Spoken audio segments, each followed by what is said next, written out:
داخله في اكتر من 3 شهور او شهرين مش عارفه، ما بنزلش اي حاجه كفضفضه.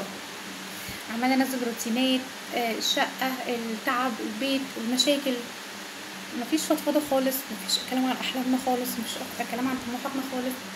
فبدا الموضوع يمللني، يعني اللي هو مش عايزه اخش السكه دي. لا، انا بحب الروتينات، بحب الستات اللي بتعمل روتينات، جدا متابعه كميه ستات روتينات، سواء هنا في امريكا، في كوريا، او الناس اللي هم اليابانيين والناس دي. انا متابعه كتير، بس ان انا احط نفسي في الحته دي واثبت نو واي طبعا.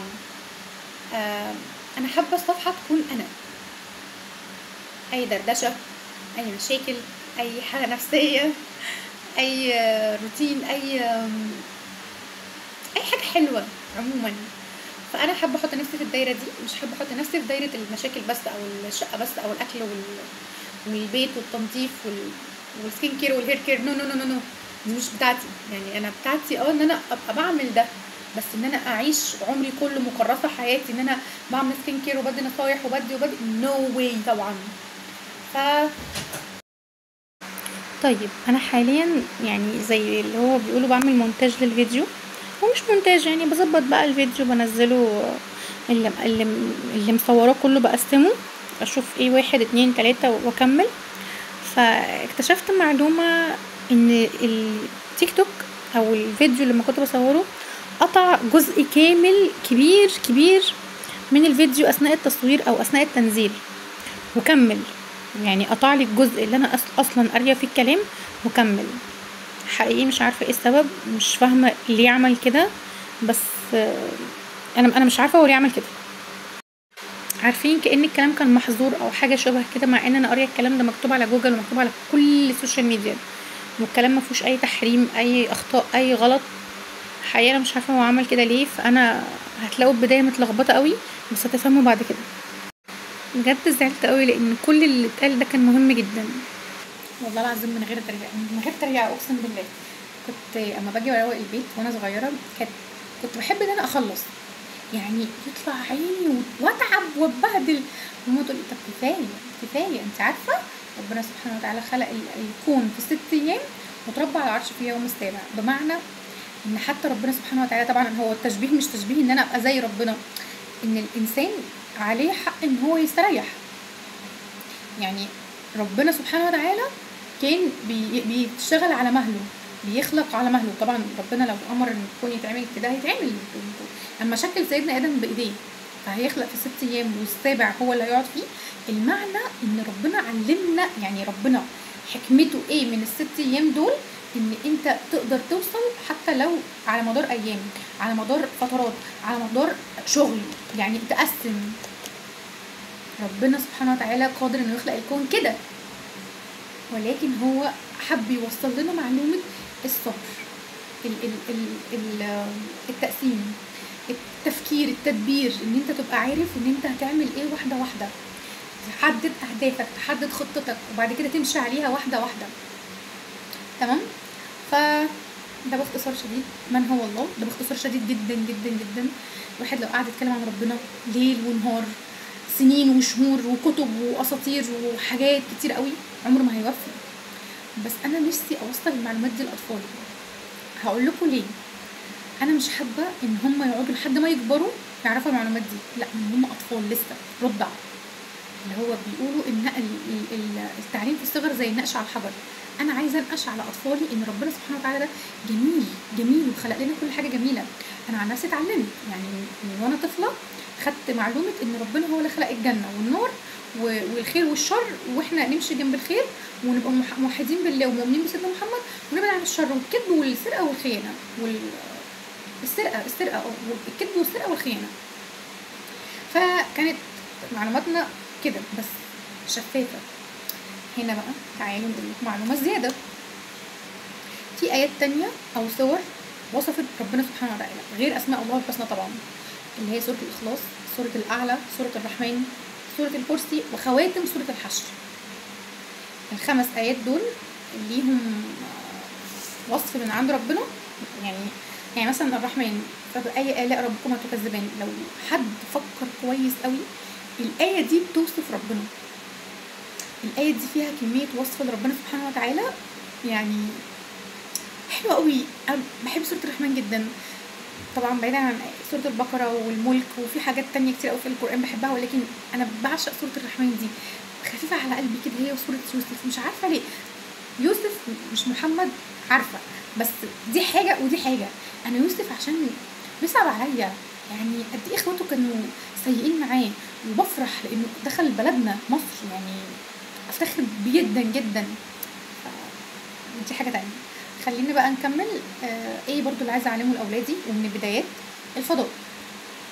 يا جماعة انا وانا صغيرة كنت من عشاق معلومات الفضاء، كانت اي معلومة ليها علاقة بالكواكب افضل اتأمل كده، انك يا رب سبحانك خلقت حاجة جميلة قوي، وبص كده على الصور بجد. لما كان بيجي لنا كتاب العلوم كنت بص واتمعن كده في جمال الحبيبات الصغنطوطة اللي على ورقة، وهي في الحقيقة كورة من اللهب بعيد عننا اميال الاميال، وحجمها اكبر بكتير من كوكبنا. وسبحانك يا رب احنا شايفينها عامله ازاي، وسبحانك يا رب خلقتها انت ازاي. فانا مش عارفه اوصل كل المعلومات دي لاطفالي ازاي.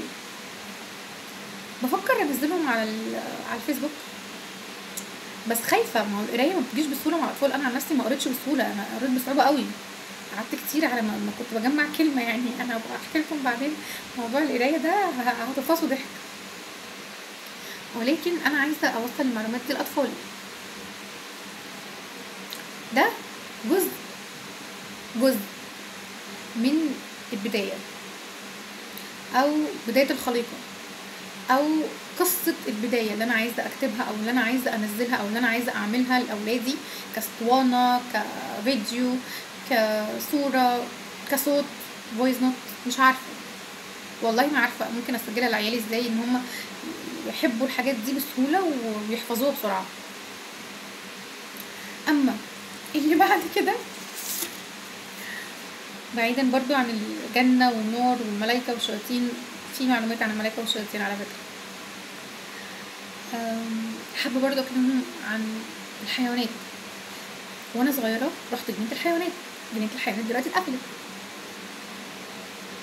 عايزة اعلمهم شوية عن الحيوانات. الاسد مش ملك الغابة ولا حاجة، ومين اللي خلاه ملك الغابة؟ مين؟ اسد مفترس شوية ولكن اصلا ده كسلي، يعني مراته هي اللي بتجيب له الاكل، فاحنا ليه بنقول الاسد ملك الغابة؟ مين اللي قال المعلومه دي؟ هل الاسد كتب على البيت بتاعه انا ملك الغابه؟ انتوا ليه بتقولوا اي معلومه وخلاص؟ ليه علمها لطفلنا ليه؟ طب حجم الاسد ولا حجم الفيل مثلا؟ يعني الاسد يقدر على فيل ولا الفيل اللي يقدر على اسد؟ انا حابه اوصل لعيالي معلومات معينه، واشيل من دماغهم المعلومات اللي انا اتعلمتها غلط. برضو عايزه اتكلم عن الانسان ثواني. مش عقل وذات وتعزيز نفسيه، دي بره عني، انا عايزه اللي يعززني نفسيا. انتوا فاهمين غلط. كمخ واجزاء عضلات، كعظم، اسامي العظم، كاسامي الشرايين. مش عارفه اشرح، انا شرحت على فكره والله كلامي واضح. معايا برضو الانبياء، حابه ان انا اتكلم عنهم، حابه ان انا اقول كل نبي عاش قد ايه، فتره معيشته كانت عامله ازاي، توفى وهو عنده قد ايه، ايه اللي حصل في فتره حياته من علم، من ملابس اللي هي صناعه، من زراعه، ايه اللي اكتشفوه في الفتره بتاعه الزراعه بتاعته، ايه اللي اكتشفوه من دول. فاهمين يعني؟ مش عارفه. القارات، الدول، المواد الصلبة والسائلة والغازية. برضو حابة تاخد معايا يعني ايه هي المواد الصلبة. افضل بقى اجيب جزء كبير منها كده ونقفله، يعني لحد ما هي تبقى اتقفلت. السائلة، الغازية، ونفس الكلام. الكوكب بتاعنا، انا كانت عندي صورة الكوكب 3 أو 4 حاجات، بذرة، بعد كده طبقة، بعد كده طبقة، بعد كده طبقة. تقولوا لي الصورة دي انت ليه حطاها في ذهنك وعايزاها؟ عشان عايزة اعلمها لاولادي. انا شفتها فين؟ انا شفتها في كتاب الدراسات او العلوم، لا الدراسات، وانا صغيره في ابتدائي. هل لقيتيها على جوجل؟ لا.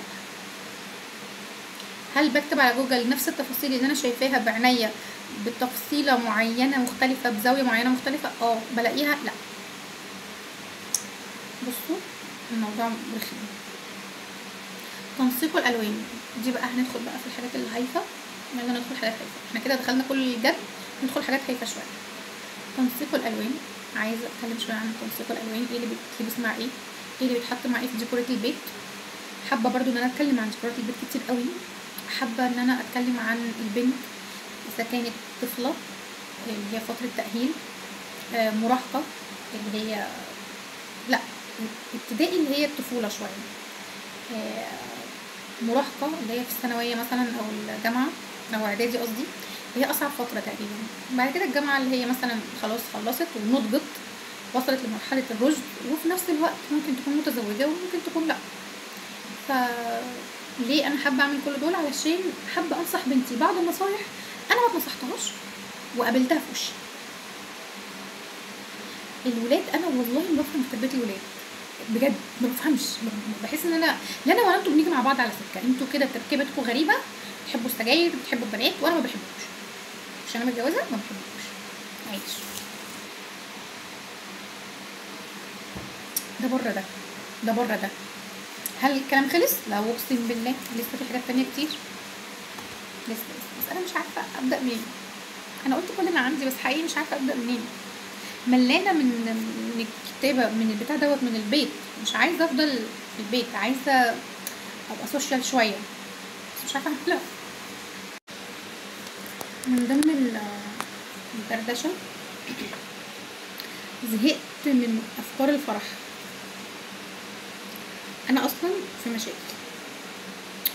فانا مش عارفه اروح منين احل المشاكل وفي نفس الوقت افكر في حاجات الفرح، يعني تجهيزات الفرح زي ما قلت لكم بدايات. يعني انا اصلا يا جماعه جايه معايا في سكه ان انا الفرح بتاعي في الحنه البس لبس دول مختلفه. نزلت اسامي دول العالم عشان اشوف اكتر لبس مميز، اكتر لبس ينفع في ستيل بلدي، اكتر لبس ينفع انا البسه عشان البسه في حنتي. 204 دولة. اي نعم انا عملت كده وكاتباهم في صفحتين في النوتس، عشان لقيت صفحة تانية كاتباهم 194 بس. حقيقي انا مش عارفة ايه انا بعمل فلوس، بس انا بستعبط وبستهبل. مهم برضو من ضمن الحاجات اغاني. نزلت اسامي الفنانين المصريين من اول حرف الالف لحد حرف كده تقريبا الغين، مش متاكده والله، لا الميم. انا هقف عند حرف الميم عشان اخد اغاني من كل ممثل او كل فنان او كل حد معروف، عشان انا اصلا بنسى الاغاني لاني مش دايما فاتحه اغاني.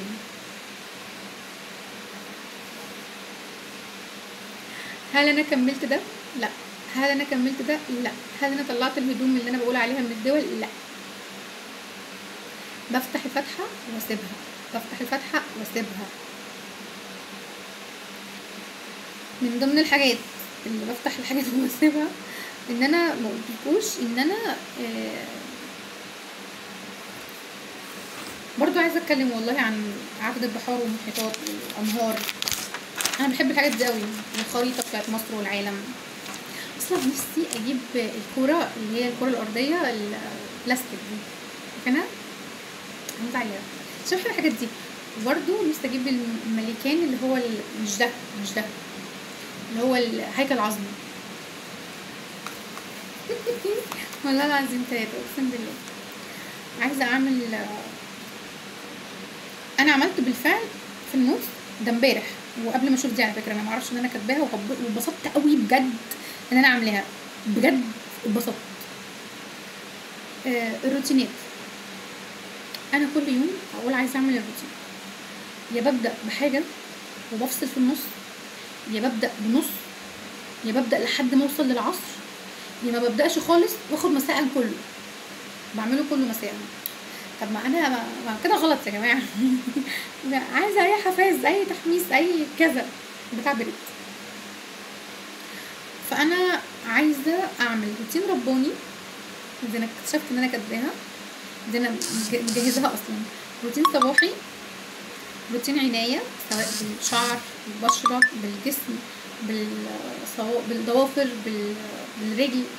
بصوا العنايه عموما طويله طويله طويله، بس ده اللي يهتم. انا اهملت.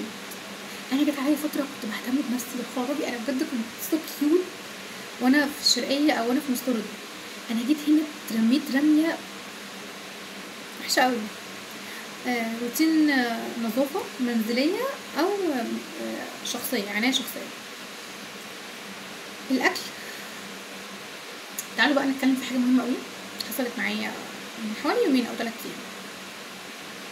داخله عند ماما برنامج كده، برنامج ما شغال، فبتقول لها احنا مشكلتنا ان احنا كل حاجه بنقول لما انا هفرح لما هتجوز، انا هفرح لما هخلف، انا هفرح لو عملت كذا، انا هفرح. احنا كمصريين انا حقيقي بقول الكلام ده، عايزه اعمل كذا هبقى مبسوطه، لو عملت كذا، لو حصل كذا انا هبقى مبسوطه. فانا ليه بعمل كده؟ ليه ااجل فرحتي؟ طيب هقول لكم على حاجه برضو دي مهمه قوي قوي قوي. خلاص احنا كده هنقفل ده، خلاص بالنسبه لي ده انا كده تمام، مش هتكلم عن الكتابه تاني. وخلاص اصلا اكتشفت ان انا اللي انا كنت عاوزه اكتبه انا بالفعل كاتباه. يعني انا قلت لو ما هدردش معاكم هيحصل حوارات جديده مختلفه، لا بالعكس، ده حصل ان انا اصلا كنت ناسيه الكلام ولقيته مكتوب. فالمهم يعني من اول ما عملت اليوتيوب كان عمري مثلا، يا لو ده من سنين. كفيسبوك اتعمل تقريبا وانا عندي 10 او 12 سنه. يعني بنت خالتي عملت لي اكونت كان لا 2010 2015 2010 2011، مش عندي 10 15، لا 2010 2011 كان وقت جوازها هي. كان انا عندي اصلا 10 سنين. والله مش متاكده من المعلومه دي، انا مش عارفه ايه اللي انا بقوله، بس انا 2010 لا استنوا 2007 يبقى انا كان عندي 10 سنين. افتكرت اللي حصل ان انا كنت قاعده معاها. لا الاول كنت قاعده مع اختي الكبيره، فبقول لها انا هي كانت ماسكه التليفون وانا ما كنتش ماسكه التليفون، كان لسه اطفال، فكانت الكبيره بس اللي بتمسك الموبايل، وكان الوقت البيت مش في المدرسه. فهي كانت عملت اكونت على فيسبوك، فبقول لها علميني انا عايزه انا كمان يبقى عندي اكونت. قالت لي لا مش هينفع، مش هتعملي، مش هتسوي. بصوا انا بجد مش قادره افتكر هي ليه قالت لي لا، او هو ايه السبب اللي يخليني ما يبقاش عندي اكونت على فيسبوك، يعني ماله الفيسبوك.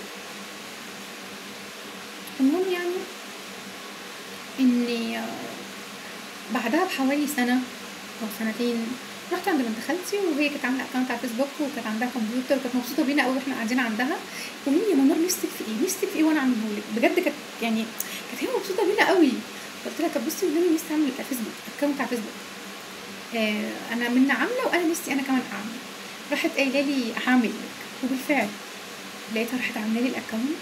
وشوفي نفسك في ايه تعمليه، ونزلي كده يا منور نزلي. انا كان كل اللي شاغلني شكل البنات الكيوت، يعني كلمه كيوت دي كانت لسه نازله، كانت لسه طازه كده في مصر. فانا اصلا بنت كيوت تقريبا، يعني كان اسمه كده، او انا اصلا بنت مشكله. فكنت عماله انزل عليه كميه صور وانزل قلت لي منور مش هرفضها المليان يا حبيبتي، واحده واحده ولما يكون ليها لازمه. وبينزل لي مثلا او كلام، لما انا هكتب اقول ايه يعني. طيب فانا اصلا بنت كيوت رحت كاتباها ساذجه، كنت طفله قوي. مع شويه وقت صغيرين قوي نسيت الباسورد بتاعه ونسيت الايميل بتاعه، وحرفيا انا نسيته كله على بعضه، لدرجه ان انا حاسه ان انا مش هلاقيه اصلا، ولو لقيته هلاقي نفسي كنت منزله صور فقط، بس مش عارفه ليه الفضول قتلني ان انا الاقيه، اعرف انا كان عاجبني ايه في الحياه في وقتها. بعدها بفتره بسيطه مش كتير عملت انا بقى اكونت بجيميل. مين اللي عامل لي الجيميل؟ كان واحد جارنا، كان بقول له عايزه، كنت لسه جايبه موبايل، فكنت لسه في تانية اعدادي، اولى اعدادي كان لسه بقى خلاص، احنا اللي بيخش اعدادي بيدخل بموبايل على طول. فقلت له عايزه يعني عايزاه يعمل لي ايميل ويعمل لي فيس ويعمل لي واتس والكلام ده كله. فساعتها راح عامل لي الايميل من جيميل، وراح مخليهولي برقم تليفوني، وراح مخليني عملت الاكونت والدنيا كانت تمام. ولكن مع الوقت نسيت الاكونت، نسيت الباسورد، نسيت كل حاجه. رقم الموبايل تقريبا اتكسر وقتها او حاجه زي كده، ما اعرفش عنه اي حاجه، انا كنت في اعدادي.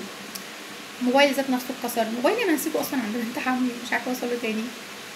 المهم ده انتهى من حياتي خالص.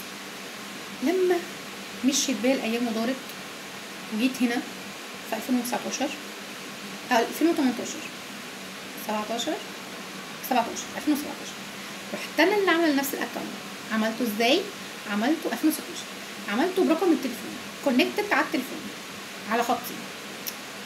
فدي كانت ازمه بالنسبه لي، ان انا ملتزمه بخط، مهما يحصل انا ما اقدرش اسيب الخط ده، عشان انا في جيميل بي وحاجات كتير.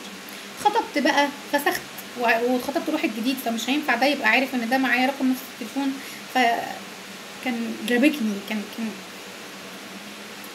لحد 2024 1/1/2024 عملت الجيميل، عملت باسمي واسم تاني في البتاع في البريد بره رقم الموبايل خالص، يعني كتأمين رقم موبايل واي رقم موبايل واقدر اغيره، لكن كأساسي اسمي واسم حاجه تانية كده انا مظبطاها يعني. فدي كانت حاجه عجباني قوي على السوشيال ميديا بالكامل، سواء جوجل، فيس، يوتيوب. بخصوص اليوتيوب، انا لما عملت الجيميل وكده لقيت نفسي اقدر اسيف في حاجه اسمها قائمه التشغيل.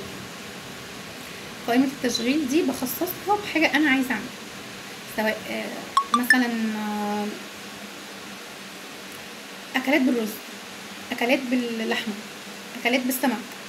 انا مش هختص بالاكلات بس، روتين للشعر، عنايه بالجسم، الرياضه، عايزه اعملها مع اطفالي، عايزه اعملها مع زوجي، عايزه اعملها في بيتي. فاهمين؟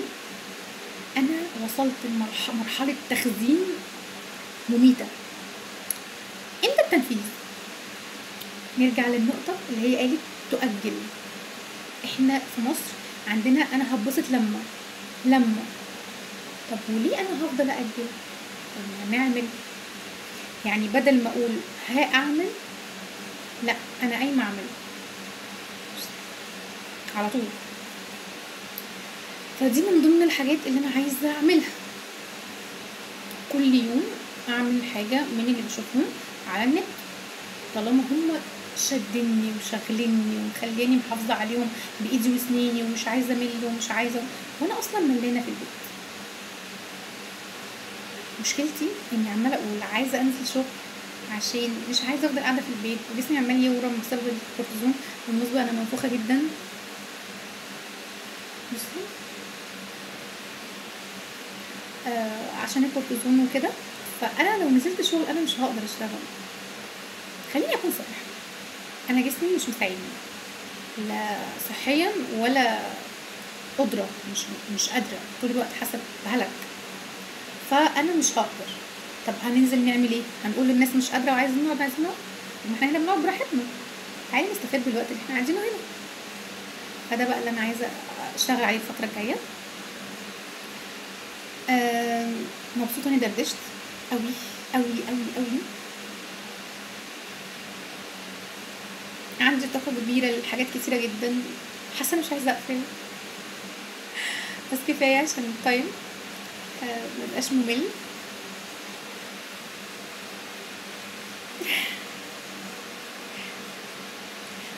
حاسه اني احب نفسي لما اقدر، لاول مره اقول الكلام ده.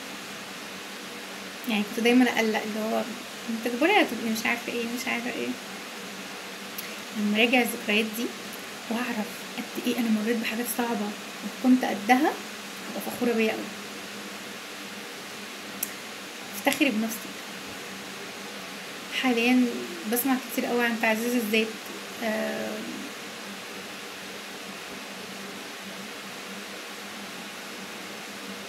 مش كله بعمل بيه. بيجي عليا وقت وبعيط، بيجي عليا وقت ببقى مخنوقه وتعبانه ونفسيا متدمره، بيجي عليا وقت بحس فيه بوحدة مميتة، وبيجي عليا وقت واقول انا مبسوطة، وحدتي حلوة، حد معايا والذين هيضايقني. يبيتون لربهم سجدا وقياما. استفادي باكتر وقت ممكن وانتي لوحدك. يعني اعرفي ايه اللي ممكن تبقي عايزه تعمليه وانتي لوحدك ومش عارفه تعمليه، قومي اعمليه. يعني لما تبقي لوحدك تقومي تعمليه. يعني مثلا بابا نزل دلوقتي، انتي قومي اعملي اللي انتي كنت عايزه تعمليه وهو مش موجود. جوزك نزل، قومي اعملي اللي كنت عايزه تعمليه وجوزك مش موجود. فاهمين؟ انا حاليا واصله للمرحله دي، ولكن بيجي عليا وقت واقول هو بقى مش هيبقى معانا ليه؟ انا كويسه، انت قدها، انت قدها.